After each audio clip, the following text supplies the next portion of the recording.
നമസ്കാരം. മലയാളി വാർത്തയിലേക്ക് സ്വാഗതം.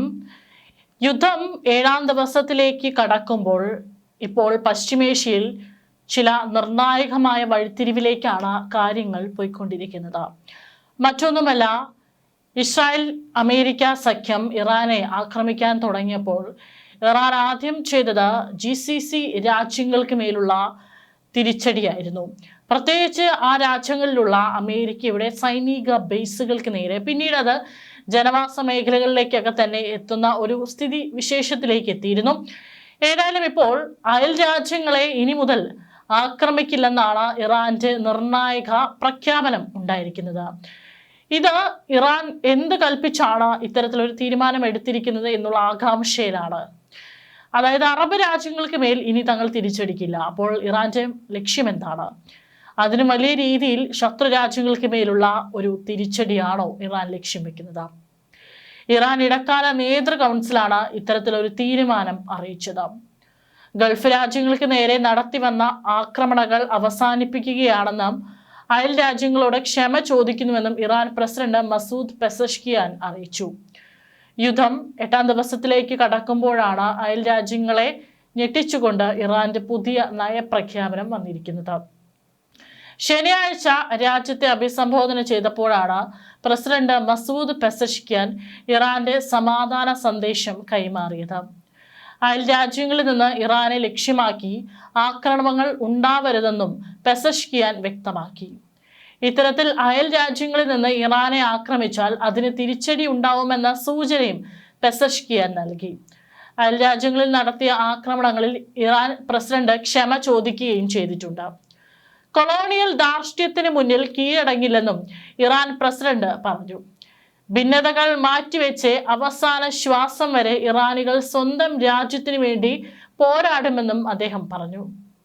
ഗൾഫ് രാജ്യങ്ങൾക്ക് നേരെ ഇറാൻ നടത്തിയ ആക്രമണങ്ങളിൽ വ്യാപക വിമർശനം ഉയരുന്നതിനിടെയാണ് പെസഷ്കിയാന്റെ ഈ ഒരു പരാമർശം എന്നുള്ളതും ശ്രദ്ധേയമാണ്.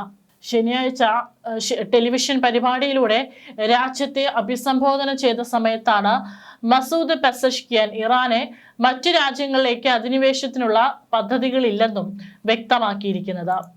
ഇറാനെ സമീപ രാജ്യങ്ങൾ നേരിട്ട് ആക്രമിക്കാത്ത പക്ഷം സമീപ രാജ്യങ്ങൾക്ക് നേരെ ആക്രമണം ഉണ്ടാവില്ലെന്നാണ് ഇറാന്റെ താൽക്കാലിക നേതൃത്വ കൗൺസിൽ തീരുമാനമെന്നാണ് മസൂദ് പെസഷ്കിയാൻ വിശദമാക്കിയത്. സമീപകാലത്ത് ഇറാന്റെ ആക്രമണത്തിനിരയായ രാജ്യങ്ങളോട് ക്ഷമ ചോദിക്കുന്നുവെന്നും മസൂദ് പെസഷ്കിയാൻ ടെലിവിഷൻ പ്രസ്താവനയിൽ വിശദമാക്കി. ഇസ്രായേൽ US ആക്രമണത്തിന് പിന്നാലെ ഗൾഫ് രാജ്യങ്ങളിലെ US സൈനിക കേന്ദ്രങ്ങളിലേക്കും ഇറാൻ നിരന്തര ആക്രമണം നടത്തിയതിന് പിന്നാലെയാണ് ക്ഷമാപണം. ഇറാൻ ആക്രമണം നടത്തിയത് പ്രതിരോധത്തിന്റെ ഭാഗമായുള്ള പ്രത്യാക്രമണമായിരുന്നുവെന്നും മസൂദ് പെസഷ്കിയാൻ വിശദമാക്കി. നിരുപാധികം കീഴടങ്ങണമെന്ന ഇറാന്റെ ആവശ്യം മസൂദ് പെസഷ്കിയാൻ വീണ്ടും തള്ളി. മറ്റ് രാജ്യങ്ങളെ ആക്രമിക്കാൻ ടെഹ്റാൻ ഉദ്ദേശമില്ലെന്നും അദ്ദേഹം വ്യക്തമാക്കി. അയൽ രാജ്യങ്ങൾക്കെതിരെ ഇനി ആക്രമണങ്ങൾ ഉണ്ടാവില്ലെന്നും ആ രാജ്യങ്ങളിൽ നിന്ന് ഇറാന് നേരെ ആക്രമണം ഉണ്ടാകാത്ത പക്ഷം മിസൈൽ വിക്ഷേപണങ്ങൾ നടത്തില്ലെന്നും താൽക്കാലിക നേതൃത്വ സമിതി അറിയിച്ചതായി മസൂദ് പെസഷ്കിയാൻ പറഞ്ഞു. തങ്ങൾ നിരപരാധികം കീഴടങ്ങുമെന്ന അവരുടെ സ്വപ്നങ്ങൾ അവർക്ക് ശ്മശാനത്തിലേക്ക് കൊണ്ടുപോകാമെന്നും മസൂദ് പെസഷ്കിയാൻ കൂട്ടിച്ചേർത്തു. അമേരിക്കയ്ക്കും ഇസ്രായേലിനുമെതിരെ ഉറച്ച നിലപാട് സ്വീകരിക്കുന്നതിനോടൊപ്പം തന്നെ അയൽ രാജ്യങ്ങൾക്ക് ഉറപ്പ് നൽകാനുള്ള ടെഹ്റാന്റെ ശ്രമമായാണ് ഈ പ്രസ്താവന വിലയിരുത്തപ്പെടുന്നത്. ഇറാന്റെ ഈ പ്രസ്താവനയ്ക്ക് പിന്നിൽ വ്യക്തമായ രാഷ്ട്രീയ ലക്ഷ്യങ്ങളുണ്ടെന്നാണ് അന്താരാഷ്ട്ര നിരീക്ഷകർ വിലയിരുത്തുന്നത്. സൗദി അറേബ്യ, ഖത്തർ, ബഹ്റൈൻ തുടങ്ങിയ രാജ്യങ്ങൾ ഇസ്രായേൽ US സഖ്യത്തിനൊപ്പം ചേരുന്നത് തടയാനാണ് ഈ ക്ഷമാപണം.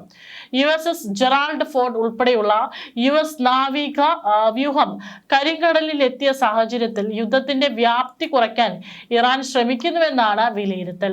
താൽക്കാലികമായി പ്രവർത്തനങ്ങൾ നിർത്തിവെച്ചതിനു ശേഷം ദുബായ് അന്താരാഷ്ട്ര വിമാനത്താവളം തുറന്നു. ദുബായ് അന്താരാഷ്ട്ര വിമാനത്താവളത്തിലെ പ്രവർത്തനങ്ങൾ ഭാഗികമായും പുനരാരംഭിക്കും. എമിറേറ്റ് സർവീസുകളും പുനരാരംഭിക്കും. ദുബായ് അന്താരാഷ്ട്ര വിമാനത്താവളം, അൽ മക്തൂം അന്താരാഷ്ട്ര വിമാനത്താവളം എന്നിവിടങ്ങളിൽ നിന്നുള്ള ചില വിമാന സർവീസുകളും പുനരാരംഭിച്ചുകൊണ്ട് തങ്ങൾ ഭാഗികമായി പ്രവർത്തനം തുടങ്ങിയിരിക്കുന്നതായും എയർപോർട്ട് എക്സ് അക്കൗണ്ടിൽ അറിയിച്ചു. താൽക്കാലികമായി നിർത്തിവെച്ചിരുന്ന വിമാന സർവീസുകൾ പുനരാരംഭിക്കുമെന്നും എമിറേറ്റ്സ് എയർലൈൻസും അറിയിച്ചു. ഇന്ന് ഉച്ചയ്ക്ക് ശേഷമുള്ള വിമാനങ്ങളിൽ ടിക്കറ്റ് കൺഫേമായ യാത്രക്കാർക്ക് വിമാനത്താവളത്തിലേക്ക് പുറപ്പെടാവുന്നതാണെന്നും എമിറേറ്റ്സ് എയർലൈൻ അറിയിച്ചു. ദുബായ് വഴി മറ്റ് രാജ്യങ്ങളിലേക്ക് പോകുന്ന യാത്രക്കാർക്കും അവരുടെ തുടർന്നുള്ള വിമാനങ്ങളും സർവീസ് നടത്തുന്നുണ്ടെങ്കിൽ യാത്ര തുടരാം. നിലവിലെ സാഹചര്യങ്ങൾ എമിറേറ്റ്സ് സൂക്ഷ്മമായി നിരീക്ഷിച്ചു വരികയാണ്. അതിനനുസരിച്ച് വരും ദിവസങ്ങളിലെ വിമാന ഷെഡ്യൂളുകളിൽ മാറ്റം വരുത്തും. യാത്രക്കാരുടെയും ജീവനക്കാരുടെയും സുരക്ഷയ്ക്കാണ് കമ്പനി പ്രഥമ പരിഗണന നൽകുന്നതെന്നും എയർലൈൻ അറിയിപ്പിൽ വ്യക്തമാക്കി. UAE രാവിലെ വീണ്ടും അലേർട്ട് പുറപ്പെടുവിച്ചിരുന്നു. രാജ്യത്തെ വ്യോമ പ്രതിരോധ സംവിധാനം നിലവിൽ ഒരു മിസൈൽ ആക്രമണ ഭീഷണി പ്രതിരോധിക്കുകയാണെന്നാണ് UAE ആഭ്യന്തര മന്ത്രാലയം ജനങ്ങൾക്ക് മുന്നറിയിപ്പ് നൽകിയത്. ജനങ്ങൾ സുരക്ഷിത സ്ഥാനങ്ങളിൽ തുടരണമെന്നും ഔദ്യോഗിക ചാനലുകൾ വഴിയുള്ള മുന്നറിയിപ്പുകളും അപ്ഡേറ്റുകളും പിന്തുടരണമെന്നും അധികൃതർ അറിയിച്ചിട്ടുണ്ട്. UAE പ്രവാസികൾക്കായി ഇന്ത്യൻ എംബസിയും കഴിഞ്ഞ ദിവസം ജാഗ്രതാ നിർദ്ദേശം പുറപ്പെടുവിച്ചിരുന്നു. UAE നിലനിൽക്കുന്ന പ്രത്യേക സാഹചര്യങ്ങളുടെ പശ്ചാത്തലത്തിലാണ് എംബസിയുടെ ജാഗ്രതാ നിർദ്ദേശം.